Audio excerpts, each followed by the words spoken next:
I work with busy professionals who are tired of spending their time looking for things they know they already own, and That's me. and they waste time and money, because time is money in a lot of professions.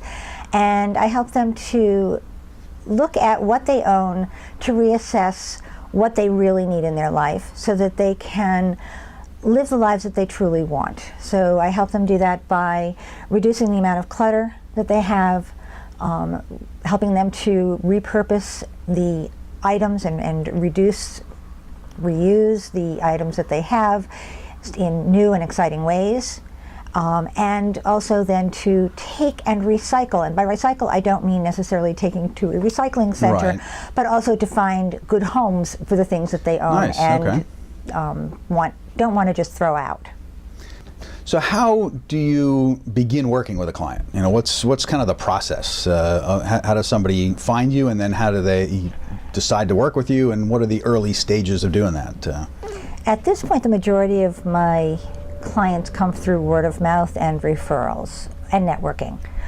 And what I do is I spend about an hour on the phone with them, which is a free consultation. Okay. And I go into a lot of detail with them about what it is they want, and if there is a way that I can help them, or if one of my colleagues would be a better match for them. I'm not afraid of not getting the client. My sole purpose is to help whoever it is that is calling to get what they need. And if that's not me, then Right. it may be a colleague. I then spend about 2 hours at their home, doing an assessment, figuring out what it is that they're looking for. Some of what we talked about earlier, where it was, you know, going through each room. Even if I'm only doing, if they say to me, okay, I want you to do my basement, or I want you to do my closet, I don't just do their closet. Right, you put it in context. I walk around the entire house, because there may be something in their closet or in their living room that may fit better in a different location. And I take photographs of everything, and then we sit down and we talk more about how we see the process. And I also, at that first meeting, at that assessment meeting, we do a small project. So we may organize a drawer, we may organize one cabinet in the kitchen, just so that my clients can see, do we really work well together? Is this something that's going to be important?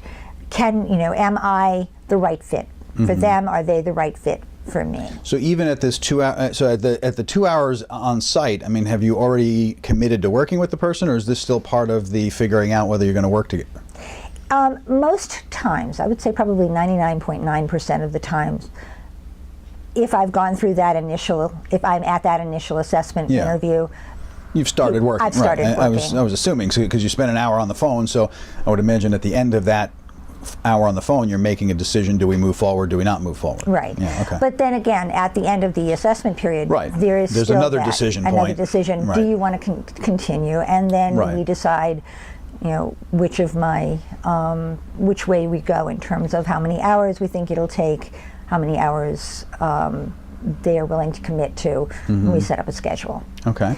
When I go into their homes during an actual on-site visit, what I do is, again, look at what it is that they want to accomplish. And we only take small areas at a time. So I may only do with them looking at a linen closet. Okay. And I had a client, when I walked into her home, and I thought, oh my God, this woman is incredibly organized. Why am I here? At least that corner of the house was incredibly organized. No, her entire house was incredibly organized. All right. And I got to her linen closet, and she opened it up, and she said, I hate this linen closet. And I'm looking at it, and everything is color-coded, and it's all organized and neat. All the sheets are together, they're all in sets. And she started closing the door, and I said, well, what do you not like about this closet?